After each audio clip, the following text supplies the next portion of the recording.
2 students. We're going to have a great time.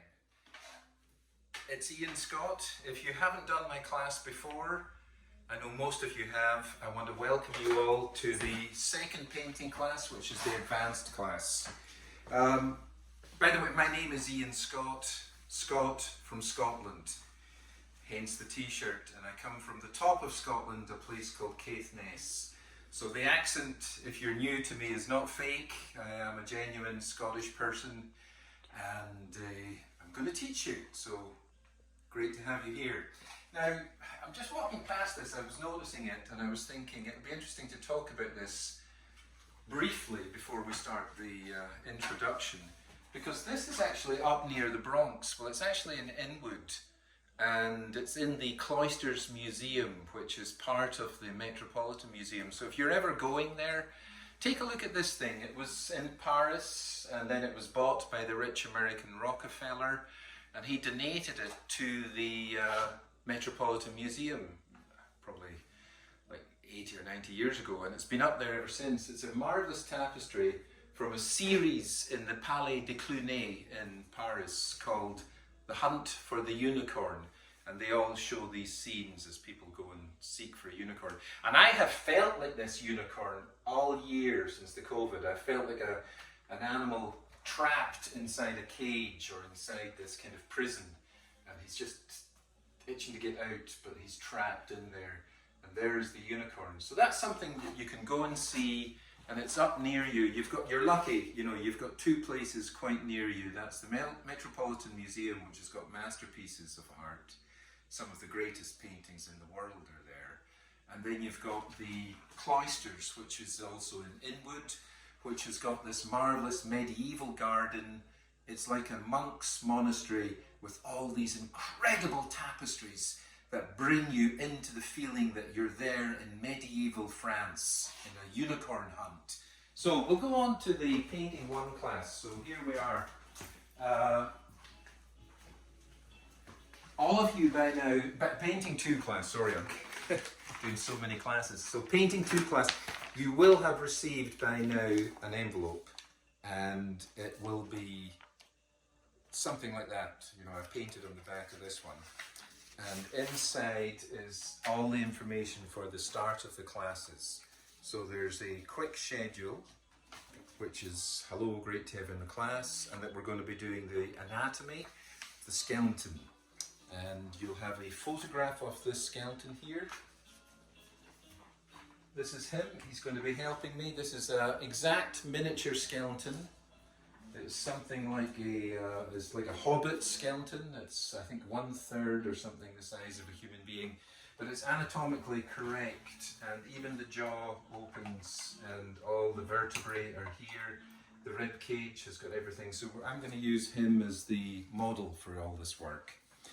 And also, looking at the skeleton here, we have the first one, which is asking you just to do whatever you can do. You know, I mean, I know some of you are complete beginners to drawing, even though you might have done another class with another teacher, you might not have done so much actual real drawing as such.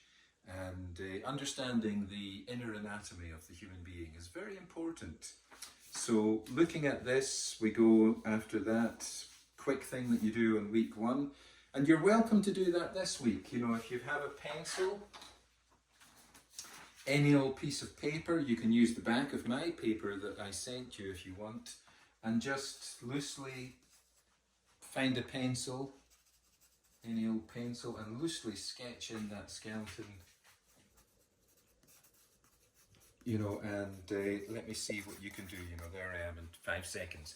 So you do the whole thing if you can, loosely do that, and then we'll compare what you do this week to what you do after learning each part of the skeleton's anatomy week by week over the following semester. So then the papers I have sent you are in chronological order. So we'll have that one first of all.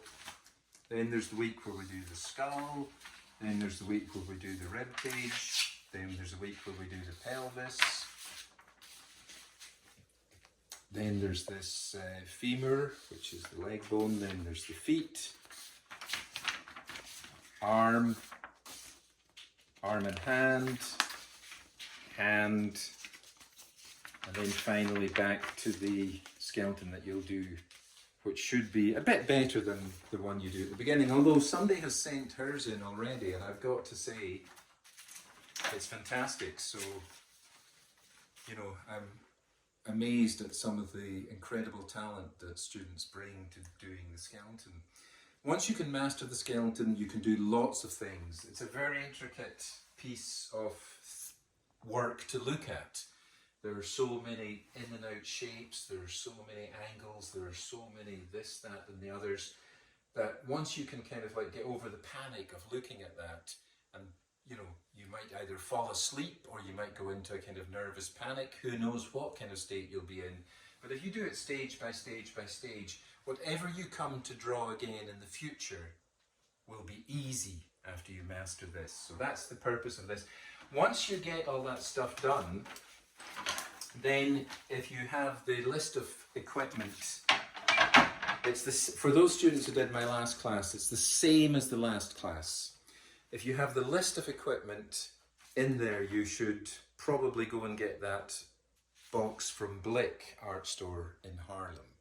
The reason for that is it's professional quality, and they've arranged all the stuff for me, for my students, at 1/3 of the normal price. And if you don't want to go there physically, or you're living in Pennsylvania or even wherever you are, they will ship it to your address as long as you're inside the United States for $5. Okay, so that's that. And after you complete doing all these drawings, then you can do your own work. You're painting too, so you're regarded as being more independent and more able to create things than the beginning students who need a lot of tuition. You've learned a bit already, so you're going to be wanting to express yourselves. So in the second painting, which will be on canvas, you can create something from your own imagination. And you'll have all these materials at hand. You'll still have, from, if you have the box from last year or buying it, you'll have the blister pack of big brushes. You'll have the small brush that comes to a point. You'll have the palette. Here's some paint on the palette, yellow and blue, make a green. And with all that stuff together, you're going to be able to work on one of the canvases that come with that. For those students who are new, we always recommend that you have 2 things of water to mix with acrylic.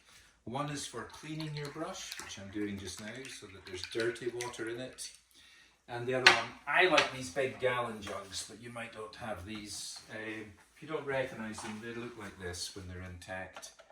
And I just cut the top off, and it gives me a lot of water, so I don't have to keep changing the water. So I can use that when I'm painting.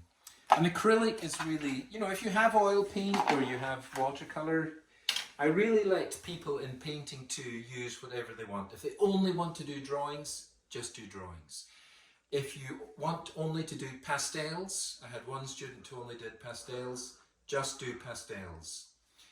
However, if you want to do oils, you can use those. Of course, they're smellier and they use turpentine.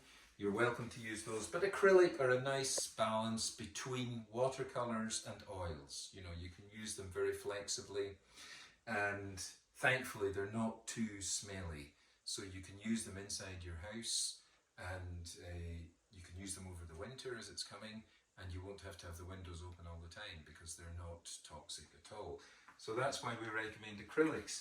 So week by week we're going to do this, and we're going to be at that for the first few weeks. Then you're going to be given more freedom. Remember, the process for any of you who are new is that you have my text and you have my email.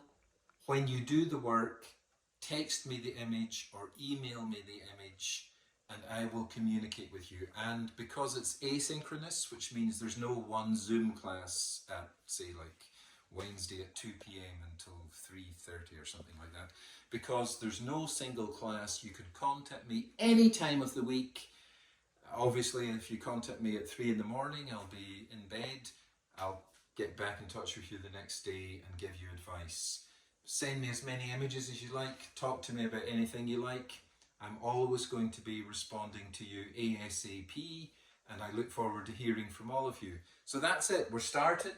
This is Painting 2, Hostos College, first week for fall 2021. All the best to all of you. Cheerio, bye bye, take care now, bye.